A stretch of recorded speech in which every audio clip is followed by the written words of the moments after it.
Good afternoon. Phil Lindemann with your news from Avalanche Physical Therapy on Krystal 93. A federal law is pumping $4 billion into Colorado's transportation system over the next 5 years. But how much of that will Summit see? CDOT says the formula is still in the works, but tens of millions will be spent on the I-70 Mountain corridor from C-470 to Vail. There are 15 interstate overpasses on that stretch in need of repair or replacement. One is the Exit 205 overpass in Silverthorne, under construction most of this past summer. 2 are at the base of Floyd Hill east of Idaho Springs. 5 are on Vail Pass.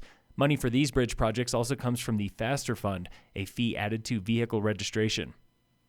Both Breck and Frisco will end the year with record high tax revenue, but not everyone was soaring. Grocery sales and construction activity were down in Breckenridge. Liquor and marijuana sales were down in both towns. Pot has been falling for 5 straight months in Breck. Short-term rentals in Breck, they're still a cash cow, up double digits every month since March, good for nearly $250 million in revenue, not including December.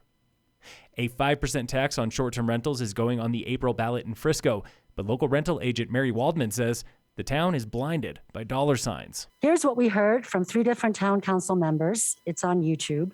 I'm in support of excise tax and we'll figure out the details later. Another, we just need more money and we'll figure out a way to spend it.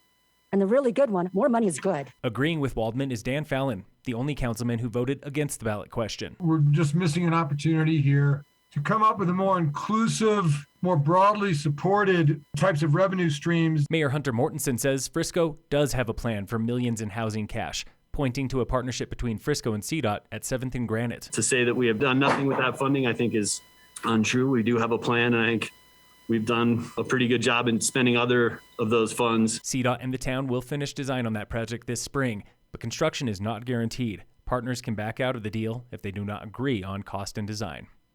Town of Silverthorne reviews its strategic plan for housing at tonight's council meeting. In recent weeks, council said no to a pair of workforce projects, 22 rentals on Annie Road and 141 for-sale units at Smith Ranch.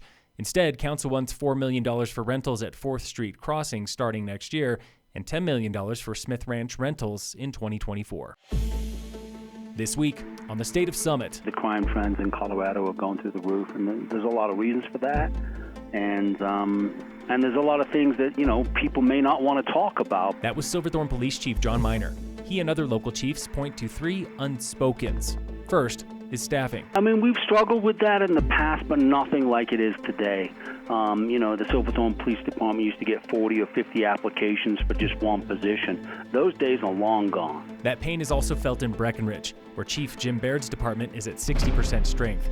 He blames housing, cost of living, and the second unspoken, recent police reform. 3 of my vacancies, people that just decided, kind of based on a lot of the legislation that occurred last year and the year before, that it wasn't a profession they wanted to be a part of anymore. Chief Miner agrees, pointing out a state trend. 700 officers who left public service in 1 year. Obviously, losing 700 police officers across the state in a year has had an impact. And I'm sure some of these police officers in some jurisdictions are afraid of being personally sued now, too, so they're disengaging. That's not the case here, but you hear about it. This, he believes, can be tied to a third unspoken, murky support from lawmakers. I get a little leery of state legislators. Just call me, 32 years and maybe been around the block a few times, but they can't go too far the other way. All right, they have to find this middle ground. It's going to take them a while to get there, but hopefully they will. But they have to find this middle ground because we cannot continue to have this kind of a crime rate in Colorado. Tune in again next Wednesday for the State of Summit on Krystal 93. In sports, the Nuggets play the Nets tonight at 6. The Avalanche face the Bruins at 8. And in local sports, Summit High boys and girls basketball played Buena Vista at home today. Hockey is out in Crested Butte. Phil Lindemann with your news from Avalanche Physical Therapy on Krystal 93.